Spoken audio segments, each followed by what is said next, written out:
Assalamu alaikum everyone. Thank you for coming today to this book launch. I will now introduce our very dear and esteemed author of the book that we are going to be discussing today. So this is Dr. Rabia Amir, who is an assistant professor of English at the Faculty of Arts and Humanities, National University of Modern Languages, Islamabad. And she is an HEC approved supervisor, which is a big thing these days, and a former awardee of PhD Research Fellowship at the Department of English and Comparative Literature from Columbia University in New York, USA. She has well-cited publications in international journals and presentations at numerous international conferences. She also contributes poetry to magazines and anthologies. Her recent contributions include book chapters and a petite poetic memoir about the times of her growing up in Lahore. Her research domains include American fiction, Native American literature, post 9/11 Pakistani fiction, and Middle Eastern and Kashmiri literary and visual narratives, film studies, post-colonial and post-colonial environmental ethics. So this book, Environmental Ethics, Life Narratives from Kashmir and Palestine, examines environmental ethical concerns in the literary and visual narratives of Kashmir and Palestine. So this book was basically her PhD thesis, which she got published recently, which is quite an achievement for any PhD scholar. And we're just so proud that someone from amongst us got her book published. Her supervisor, Dr. Sibutullah Khan, who is sitting here with us, he also has something to say about this book. He says that this book is a book on environmental ethics, and environmental ethics is an informed perspective on the excesses of the Indian and American hegemons vicariously through critical engagement with memoirs from the war and conflict-ridden Kashmir and Palestine. It not only nuances post-colonial studies but also eco-critical scholarship. So this is the intervention that this book has proposed, eco-critical studies in a war-torn landscape, which is of Kashmir and Palestine. So, Rabia, thank you for coming, and it's such a pleasure to be sitting here with you and discussing your book and your research. So, before we begin discussing your book,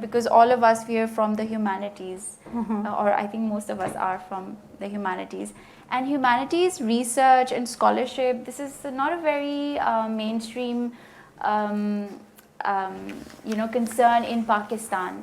So I will just kind of open the floor for you, and I would like you to address this concern as to what is the significance of the humanities in higher education in Pakistan, because you have an experience in the humanities, and you have conducted this research. So many people have this thing to say about humanities research, that it's not practical. What are the practicalities and the consequences and objectives of humanities research? So what is the significance of humanities, number one? And number two, what is the importance of humanities research in knowledge production? So what kind of knowledge is being produced within Pakistan? Okay, thank you, Uzma, and I thank Black Hole for giving me this opportunity to come and talk here.